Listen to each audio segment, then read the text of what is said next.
السلام عليكم ورحمة الله وبركاته. أعوذ بالله من الشيطان الرجيم. بسم الله الرحمن الرحيم. الحمد لله رب العالمين والصلاة والسلام على سيدنا ومولانا أبي القاسم المصطفى محمد. اللهم صل على محمد وآل محمد. أهل بيت الطيبين الطاهرين المعصومين المكرمين سيما بقية الله في الأرض. الحمد لله الذي هدانا لهذا. یکی دیگر از سوره های کوتاه قرآن هست که در جزء سیام قرار گرفته و توضیح اجمالی پیرامون این سوره رو خدمت عزیزان ارائه میکنم. اعوذ بالله من الشیطان الرجیم. بسم الله الرحمن الرحیم. আমাদের ধারাবাহিক তাফসীরের আলোচনায় আমরা সূরা আল আসরে পৌঁছেছি এবং আমি এই সূরা আসরের যে বিষয়বস্তু আপনাদের সম্মুখে সংক্ষেপে উপস্থাপন করব। نمای کلی این سوره این هست که خداوند تبارک و تعالی می‌فرماید قسم بالعصر یعنی قسم به زمان. রব্বুল আলামিন এই সূরাতে বলছেন যে কাসাম ওয়াল আসর কথার অর্থ হচ্ছে যে একটা সময়ের কসম করছেন, তিনি শপথ করতেছেন। همانا ان الانسان لفی خسر. همانا انسان در خسران و زیان است. নিশ্চয় মানুষ ক্ষতিগ্রস্তের মধ্যে রয়েছে। الا الذين آمنوا مگر اون کسانی که ایمان آوردند. শুধুমাত্র তারা ব্যতীত যারা ঈমান এনেছে। الا الذين آمنوا وعملوا الصالحات مگر اون کسانی که ایمان آوردند و عمل صالح انجام میدهند. শুধুমাত্র তারা ব্যতীত যারা ঈমান এনেছে এবং নেক আমল তারা সম্পাদন করেছে। وتواصوا بالحق وتواصوا بالصبر یعنی سفارش میکنند به حق و سفارش میکنند به صبر و بردباری এবং তারা সত্যের উপরে অটল থাকার জন্য তারা উপদেশ দেয় এবং সত্য সবর করার জন্য তারা উপদেশ দিয়ে থাকে। خداوند در ابتدای این سوره قسم یاد میکنه به زمان. این زمان چیست؟ بالعصر این زمان چیست؟ মহান আল্লাহ রাব্বুল আলামিন এই সূরার শুরুতে একটি সময়ের শপথ করেছেন, কসম খেয়েছেন। এই সময়টা কি সময়? ببینید ما چرا قسم یاد میکنیم؟ আমরা কেন কসম খেয়ে থাকি؟ به خاطر اینکه یک امر مهمی وجود داره قسم یاد میکنیم برای اون. আমরা তখনই কসম খাই যখন একটা গুরুত্বপূর্ণ বিষয়কে অন্যকে বোঝাতে চাই, তখন কসম খেয়ে থাকি। و حتما به یک چیز خیلی مهمی هم قسم یاد میکنیم دیگه. আর তার নামে কসম খাই যেটা অত্যন্ত মহান এবং মর্যাদাশীল একটা বিষয়। ما یک چیزی داریم که بهش قسم میخوریم، یه چیزی داریم که براش قسم میخوریم. আমরা একটা জিনিস হলো যে একটা জিনিসের জন্য কসম খাই, আবার একটা জিনিসকে স্মরণ করে কসম খাই। خداوند به زمان قسم خورده برای چی؟ برای اینکه انسان اینطور هست در خسرانه. রব্বুল আলামিন সময়ের কসম খেয়েছেন, সময়ের শপথ করেছেন কি জন্য? যে মানুষ মানবজাতি ক্ষতিগ্রস্তের মধ্যে রয়েছে। میفرماید قسم به زمان که انسان در خسران هست. তিনি বলছেন যে সময়ের কসম সকল মানুষ ক্ষতির মধ্যে নিমজ্জিত রয়েছে। لفی خسر یعنی خیلی در خسران هست. আর এই লাফি কথার অর্থ হচ্ছে যে চরম ক্ষতির মধ্যে رয়েছে। خسران هم به صورت نکره اومده، نه معرفه، الف و لام نداره، یعنی خسران بزرگ، یعنی همه نوع خسران ها. আবার এই খুসরান শব্দটি নাকেরা ফার্মে এসেছে। এ কথার অর্থ হচ্ছে যে যত ধরনের ক্ষতি আছে, মানে সকল প্রকারের ক্ষতির মধ্যে ডুবে আছে মানুষ। این خسران چیه؟ এখন এই ক্ষতি কি ক্ষতি? ما چرا در خسران زیان هستیم؟ আমরা কেন এই ক্ষতির মধ্যে আছি؟ ما خسران نیستیم، هم در خسران هستیم. এখানে বলা হচ্ছে না যে আমরা ক্ষতির সাথে আছি, বলা হচ্ছে ক্ষতির মধ্যে আছি। این دو تا با هم فرق میکنه ها. এই দুইয়ের মধ্যে পার্থক্য আছে। یه دفعه هستش انسان در خسرانه یعنی چی؟ একবার মানুষ ক্ষতির মধ্যে আছে, কথার অর্থ কি? یه بار هستش نه با خسرانه. আর একবার না, মানুষ ক্ষতির সাথে আছে। شما الان اگه چنانچه برید بیرون یه 100 تا ازتون گم بشه میگید زیان کردم. আপনারা যখন বাইরে যান, যদি 100 টাকা হারিয়ে ফেলেন, বলতে পারেন যে ভাই আমি ক্ষতি করে ফেলেছি। چرا؟ به جای که یه چیزی که باهاتون بوده از دستتون رفته. কেননা আপনার সম্পদ ছিল আপনার হাতে, সেটা আপনি হারিয়ে ফেলেছেন। یعنی خسرانی پدید اومده. এখানে একটি ক্ষতি সাধিত হয়েছে আপনার, درسته؟ ঠিক আছে? اینو میگن با خسران. এটা হচ্ছে ক্ষতির সাথে। اما اگر چنانچه اصل سرمایه‌تون توی بانک از بین بره، কিন্তু যদি ব্যাংকে আপনার যত মূলধন ছিল সবগুলো যদি আপনার নষ্ট হয়ে যায়, مثلا خدای نکرده خونه انسان آتیش بگیره، ماشین انسان آتیش بگیره، همه زندگی انسان از بین بره، খোদা না করুক কারোর ঘরে আগুন লাগলো, আগুন লাগার পরে ঘরও পুড়ে ছাই হয়ে গেল, তার গাড়ি ঘোড়া সব পুড়ে গেল, কি ছাই হয়ে গেল, ক্ষতিগ্রস্ত হয়ে গেল, هر چی جمع کرده بود از بین بره. সে যা কিছু সঞ্চয় করেছিল সবকিছু শেষ হয়ে গেল। اینو بهش میگن در خسران. আর এই কথার অর্থ কি, যে সে ক্ষতির মধ্যে নিমজ্জিত রয়েছে। میدونید یخ فروش دیدید؟ کسی که یخ میفروشه، আপনারা কখনো দেখেছেন যারা রাস্তার পাশে বরফ বিক্রি করে, یخ رو میذاره زیر آفتاب، যখন তারা সূর্যের তাপের তলায় বরফ বিক্রি করে, این اصل سرمایه‌شو داره از دست میده. সে কিন্তু তার মূলধন কিন্তু বরফ এই সূর্যের তাপে আস্তে গলে যাচ্ছে, মূলধন নষ্ট হয়ে যাচ্ছে তার। پس خسران اگه به اصل سرمایه بخوره میشه در خسران. অতএব যদি মূলধন নিজেই নষ্ট হয়ে যায় তাহলে কি এটা ক্ষতির মধ্যে আছে। خدا میگه ای انسان تو در خسرانی. আর আল্লাহ রাব্বুল আলামিন আমাদেরকে বলছেন, হে মানুষ তোমরা কিন্তু ক্ষতির মধ্যে আছো। یعنی اصل سرمایه در خسرانه ها. এ কথার অর্থ হচ্ছে যে তোমাদের মূল ধনসম্পদ ক্ষতির মধ্যে রয়েছে امکان جبرانشو نداری ها. এবং এই মূলধন নষ্ট হয়ে যায়, সেগুলো আর পূরণ করা সম্ভব হয় না। ما سرمایه‌مون چیه؟ এখন আমাদের মূলধন কি? با یه سرمایه رایگان خدا به ما داده و وارد دنیا شدیم. রব্বুল আলামিন আমাদের একটি মানে সম্পদ দিয়েছে, মূলধন দিয়েছেন, কোনো অর্থ ছাড়াই, কোনো এছাড়াই সেটা নিয়ে আমরা চলতেছি পৃথিবীতে। اون سرمایه چیه؟ ওই সম্পদ কি আমাদের? عمر ما. সেটা হচ্ছে আমাদের জীবন। زمانی است که ما عمرمون طول میکشه. এই যে আমরা যে জীবন আমাদের প্রবাহিত রয়েছে, এই জীবনকে কে দিয়েছে? আল্লাহ দিয়েছেন। پس این اصل یعنی چی؟ এখন এই যে আস বা সময়ের কসম খাওয়া হচ্ছে, মানে কি? یعنی قسم به زمان عمر تو ای انسان. এই কথার অর্থ হচ্ছে, হে মানুষ তোমার এই জীবনের সময়ের কসম। خیلی کسا معانی دیگه ای کردن اشتباه هستش. অনেকেই অন্য অর্থ করেছে, সেগুলো হয়তো ভুল। مثلا قسم یاد بکنید به عصر یعنی موقع غروب. অনেকে এর অর্থ করেছেন যে মধ্যাহ্ন বা বিকালের যে সময়, সেই সময়ের কসম খেয়েছেন। معنی نداره. এর অর্থ প্রকাশ করে না। قسم بخوریم به صبح. অথবা সকালের প্রভাতের সময়, قسم بخوریم به یک شبانه روز. অথবা একটা দিনের যে সময়, সেই সময়ের কসম। همه اینها هست در خود عمر هست. এই সবগুলোই কিন্তু মানুষের জীবনের মধ্যে রয়েছে। تدبر در این سوره به ما میفهمونه که ای انسان تو در خسران هستی. چی در خسرانه؟ অতএব এই সূরাটা নিয়ে যদি আমরা চিন্তা করি তখন বুঝতে পারবো যে হে মানুষ তুমি ক্ষতির মধ্যে রয়েছো। আর এই ক্ষতির কথার অর্থ কি? به خاطر اینکه پدرمون از دست میدیم در خسران هستیم. এই যে ক্ষতি, এটা কি আমার পিতাকে আমি হাতছাড়া করলাম সেই ক্ষতি? به خاطر اینکه مریض میشیم در خسران هستیم. আমি অসুস্থ হলাম, এটা কি সেই ক্ষতি? به خاطر اینکه در واقع درست نمیشیم در خسران هستیم. আমি ক্ষুধার্ত হই, এই ক্ষুধার্ত হওয়ার কারণে আমি ক্ষতির মধ্যে আছি? نه اینا که عادیه. না, এগুলো তো একটা স্বাভাবিক বিষয়। اصلا انسان در خسرانه، یعنی هیچ انسانی از این مستثنا نیست. انسان به عنوانی که انسان هست در خسران و زیان هست.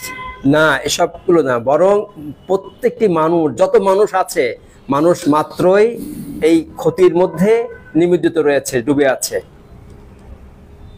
ما وقتی پا در دنیا میذاریم خسران شروع میشه. আমরা যখন পৃথিবীতে পদার্পণ করি আমাদের সেই ক্ষতি শুরু হয়ে যায়। دقت بفرمایید. একটু লক্ষ্য করুন, خسران ما از چه زمانی شروع میشه؟ আমাদের সেই ক্ষতি কখন থেকে শুরু হয়? از زمانی که پا در دنیا میذاریم.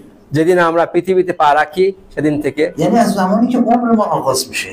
এই কথার অর্থ হচ্ছে যেদিন থেকে আমার জীবনের কাল শুরু হয় সেদিন থেকে, خسران ما آغاز میشه. সেদিন থেকে আমার সেই ক্ষতির সূচনা হয়। همه انسان ها. এটা প্রত্যেকটা মানুষের জন্য। وضعیت اولیه ما در دنیا خسرانه. অতএব এই পৃথিবীর সর্বপ্রথম জিনিস নাই, কিন্তু সম্পদ বা মূলধন কিছু নাই, بلکه خسران و زیانه. বরং ক্ষতি এবং ক্ষতির মধ্যে আছে। یعنی چی؟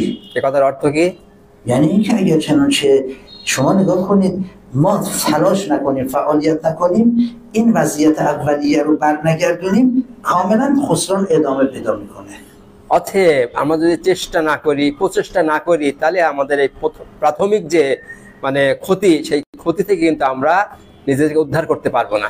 یه دانشجو رو در نظر بگیرید، একজন ভার্সিটির ছাত্রকে আপনারা কল্পনায় আনেন। دانشگاه قبول شد، اومد تو دانشگاه، সে ভার্সিটির পরীক্ষা দিয়ে প্রবেশ করলো এবং ভার্সিটিতে সে অংশগ্রহণ করলো। خسران شروع شد. তার ক্ষতি কিন্তু শুরু হয়ে গেল। এখন وضعیت اولیه‌اش خسرانه. তার প্রাথমিক অবস্থা কি? ক্ষতি। الا که درس بخونه، তবে সেই পাতে যে পড়াশোনা করবে, اگه 4 سال درس بخونه خسران دیگه نداره. সে যদি 4টি বছর ভালোভাবে পড়াশোনা করে তাহলে তার ক্ষতি নাই। এখন 4 سال درس نخوند، بعد 4 سال چی میشه؟ এখন সে যদি 4টা বছর পড়াশোনা না করে, তার পরবর্তী আপনার কি হবে? কি 4 سال عمرش رو از دست داد. তার 4টা বছর তার জীবন থেকে হাতছাড়া করলো। 4 سال فرصت دانشگاه رو از دست داد. ভার্সিটির 4 বছরের সুযোগকে সে হাতছাড়া করলো। آیا 4 سال بعد با 4 سال قبل یکسانه؟ এখন তার আগের 4 بছর পরের 4 বছর কি সমান হবে? نه. না। چون در 4 سال بعد یعنی 4 سال از دست داده، دیگه نمیتونه جبران بکنه، یعنی موقع اول نیست. কেননা সে তো 4টা বছর হাতছাড়া করলো না পড়াশোনা করে, আর পরবর্তী 4 বছর যে ওই আগের 4 বছরের ক্ষতি সে পূরণ করতে আর পারবে না। پس موقعیت اول یک دانشجو خسرانه. তাহলে কি হলো? একজন ছাত্রের প্রথম যে অবস্থান সেটা হলো ক্ষতিগ্রস্তের মধ্যে این আছে। خسران حرکت آفرینه. কিন্তু এই ক্ষতিগ্রস্ত এ যদি এখান থেকে যে একটা যাত্রা শুরু করে, اصلا شما چرا تو دانشگاه حلق دارید که علم کسب کنید، تلاش بکنید، موفقیت بیشتری کسب کنید؟ به خاطر اینکه جلوی زیان رو بگیرید. আপনারা এই যে আগ্রহ প্রকাশ করেন, ভার্সিটি যাবেন, পড়বেন, ভালোভাবে লেখাপড়া করবেন, কেন? এই জন্য যাতে ওই ক্ষতির সম্মুখীন না হন, যাতে আপনার ক্ষতিকে আপনারা পূরণ করতে পারেন। نه تنها میخواید جلوی زیان از اصل سرمایه رو بگیرید، بلکه میگید اگر فایده بیشتر نبرم خسران کردم با سواره. বরং আপনারা শুধু এই ক্ষতিকে সামাল দেওয়ার জন্য, বরং আপনারা চান আরো লাভবান হওয়ার জন্য পড়াশোনা করতে পারেন। خسران دو نوع هستن. এখানে ক্ষতি 2 প্রকার রয়েছে কিন্তু। یک خسران از دست دادن، একটা ক্ষতি হচ্ছে একটা জিনিসকে হারিয়ে ফেলা। یک خسران بیشتر به دست نیاوردن. আর একটা ক্ষতি হচ্ছে বেশি আমি লাভ কেন করতে পারলাম না, সেই ক্ষতি। طرف اصل سرمایه‌شو از دست میده، این خسران بدیه. একজন ব্যক্তি তার সমস্ত মূলধন হারিয়ে ফেললো, এটা বড় ক্ষতি। اما نه، یه خسران دیگه داریم که اصل سرمایه هست، اما به جایی که 100 تا کارو بکنه 200 تا کار میکنه 150 تا کار، اینم خسران نسبت به 200 تا کار. কিন্তু আরেক ক্ষতি হচ্ছে একজনের 100 টাকা ছিল, পারতো সেই 100 টাকার বিনিময়ে সে 200 টাকা লাভ করতে পারতো, সে 200 টাকা লাভ না করে 50 টাকা লাভ করছে, অর্থাৎ সে 50 টাকা ক্ষতি করছে। پس من و شما از خسران نمیتونیم فرار کنیم. অতএব আমরা কেউ কিন্তু ক্ষতির হাত থেকে পলায়ন করার পথ আমাদের নেই। همین احساس خسرانه که برای ما حرکت آفرین و تعالیزاست. আর এই যে ক্ষতির যে ভয়, ক্ষতির যে শঙ্কা আমাদের মধ্যে গতি সৃষ্টি করে লাভ করার জন্য, এগিয়ে যাওয়ার জন্য। آب ببینید، آب رو از بالا بریزید میاد پایین. আপনারা পানি যদি উপর থেকে ফেলে দেন নিচে গড়িয়ে পড়ে। این وضعیت طبیعی آبه. এটা হচ্ছে পানির প্রাকৃতিক নিয়ম। برای اینکه وضعیت ثانویه پیدا کنه باید تلاش بکنید آب رو ببرید به سوی بالا. এখন এই পানির যদি অন্য দ্বিতীয় অবস্থা আমরা করতে চাই, তখন কি করতে হবে? পানিকে আবার নিজেদের উপরে নিয়ে যেতে হবে আমাদের।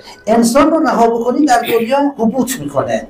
মানুষকে যদি ছেড়ে দেওয়া হয় সে পৃথিবীতে ধসে পড়বে। برای اینکه تعالی پیدا کنه باید تلاش بکنه بره بالا.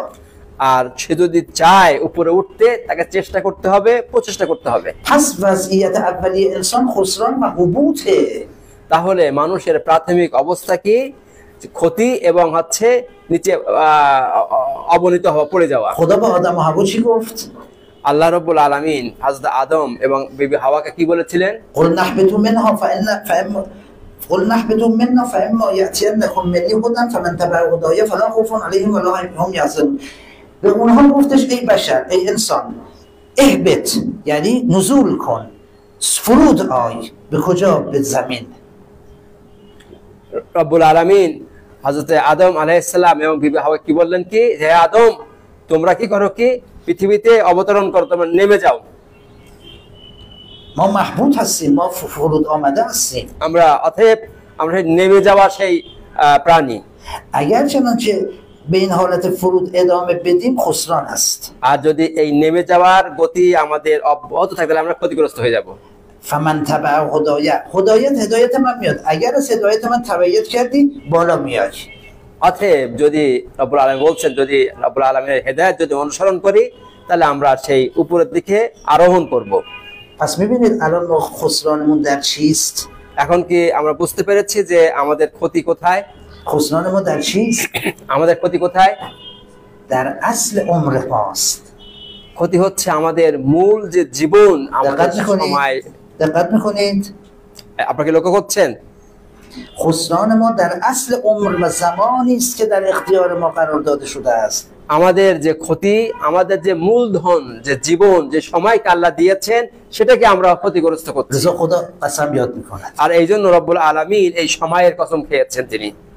ای انسان قسم به عمر تو که تو در خسران و زیان هستی. হে মানুষ তোমার জীবনের কসম তুমি তোমার এই জীবনের সময়গুলোকে ক্ষতিগ্রস্ত করছো। ما چون در غفلت قرار بگیریم خدا داره قسم یاد میکنه. যেহেতু আমরা উদাসীন হয়ে চলি এই জন্য রব্বুল আলামিন আমাদের জীবনের সময়কে শপথ করে তিনি কসম খাচ্ছেন برای اینکه ما رو بیدار بکنه. যাতে আমরা জাগ্রত হতে পারি। میگه هر روز هر لحظه شما در خسران هستید. তিনি বলছেন যে প্রতিটা মুহূর্তে প্রত্যেক দিন তোমরা ক্ষতির মধ্যে রয়েছো।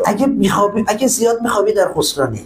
যদি আমরা বেশি ঘুমাই তাহলে আমরা ক্ষতির মধ্যে আছি। اگه نظم زمانی نداری در خسرانی. যদি আমাদের সময়ের নিয়ম শৃঙ্খলা না থাকে তাহলে আমরা ক্ষতির মধ্যে আছি। اگه وقتتو تلف میکنی به سرگرمی‌های بیهوده در خسرانی. যদি আমরা সময়গুলো অপচয় করি অহেতুক বিভিন্ন ক্রীড়া কৌতুক নিয়ে তাও আমরা ক্ষতির মধ্যে আছি। اگه قدر جوانی و قوت و سلامت خودت رو نمیدونی بدون که این زمان از دست میره در خسرانی. যদি আপনারা যৌবন কালের সময়কে না বোঝেন যৌবন কালের শক্তি সামর্থ্যকে যদি আপনারা উপলব্ধি না করেন তাহলে কিন্তু আপনারা ক্ষতির মধ্যে আছেন। اگر فرصت فراغت خودت رو که هنوز عیال و اهل و عیال نداری و زن و بچه نداری در واقع قد مقتنم نمیدونی بدون در خسرانی. যদি আপনারা আপনাদের সময় এবং সুযোগকে যখন এখন আপনাদের বউ নাই আপনাদের বাচ্চা নাই সংসার নাই আর এখন কি আপনারা একটু স্বাধীন আছেন এই স্বাধীন এবং সময়কে যদি আপনারা মূল্যায়ন না করেন না বোঝেন তাও আপনারা ক্ষতির মধ্যে আছেন। اگر فرصتی که در اختیارت قرار داده شده امکاناتی که در اختیارت قرار داده شده این زمان رو مغتنم نمیدانی بدون در خسرانی. আপনারা যদি আপনাদের এই সুযোগগুলো আপনাদের যে উপকরণগুলো আপনাদের এখতিয়ারে দেওয়া হয়েছে সেগুলোকে যদি আপনারা মূল্যায়ন না করেন তাহলে বুঝবেন আপনারা হচ্ছে ক্ষতির মধ্যে আছেন। ما احاطه شدیم در خسران. অতএব ক্ষতি আমাদেরকে পরিবেষ্টন করে রেখেছে। یعنی رفتیم در خسران فی خسران هستیم. আমরা ক্ষতির মধ্যে ডুবে আছি نمیتونیم ازش بیرون بیایم به این راحتی এবং সহজে কিন্তু আমরা এই ক্ষতি থেকে বেরিয়ে আসতে পারি না الا اینکه تلاش بکنیم. শুধুমাত্র যারা প্রচেষ্টা তারা ব্যতীত। خدا میگه که تو میتونی با تلاشت از خسران بیرون بیای. রব্বুল আলামিন বলছেন যে হে মানুষ তোমরা প্রচেষ্টার মাধ্যমে এই ক্ষতি থেকে নিজেকে মুক্ত করতে পারো। مسیر خروج از خسران رو من به تو نشون میدم. এবং তিনি বলছেন এই ক্ষতি থেকে বের হয়ে আসার পথ আমি তোমাদের দেখাতে চাই। 4 تا چیز هست এবং সে 4টা বিষয় রয়েছে। این 4 تا چیز رو اگه رعایت کردی خسران ملغا میشه. এই 4টা বিষয় যদি তোমরা মেনে চলো তাহলে ক্ষতির হাত থেকে তোমরা নিজেকে মুক্তি দিতে পারবে। اولیش چیه؟ প্রথমটি কি? الا الذين امنوا الا اون کسانی که ایمان آوردن. একমাত্র তারা ব্যতীত যারা ঈমান এনেছে। کسانی که ایمان نیاوردن در خسران محض هستن. আর যারা ঈমান আনেনি তারা সম্পূর্ণরূপে ক্ষতির মধ্যে ডুবে আছে। و عمل الصالحات و عمل صالح انجام میدن. এবং যারা সৎ আমল করে সৎ কর্ম করে دومیش هست. এটা হলো 2 নম্বর। و سومی و تواصوا بالحق سفارش به حق میکنن. আর 3 নম্বর হচ্ছে কি হচ্ছে সত্যের প্রতি হচ্ছে অন্যদেরকে উৎসাহিত করে। و تواصوا بالصبر چهارمی سفارش به صبر میکنن. এবং 4 নম্বর কি ধৈর্যের প্রতি তারা অন্যকে উৎসাহিত করে। این 4 تا چه معنایی داره؟ এখন এই 4টার কি অর্থ রয়েছে? حقیقتش چیه؟ এই 4টি বিষয়ের হাকিকাত বা তাৎপর্য কি? چه ارتباطی با هم داره؟ আর একে অপরের সাথে 4টি বিষয়ের কি সম্পর্ক রয়েছে? ইনশাআল্লাহ در جلسه دیگه خدمتتون عرض میکنم. ইনশাআল্লাহ আগামী সপ্তাহে আপনাদের খেদমতে বয়ান করা হবে। اللهم صل على محمد و آل محمد و عجل فرجهم. والسلام علیکم و رحمت الله و برکاته.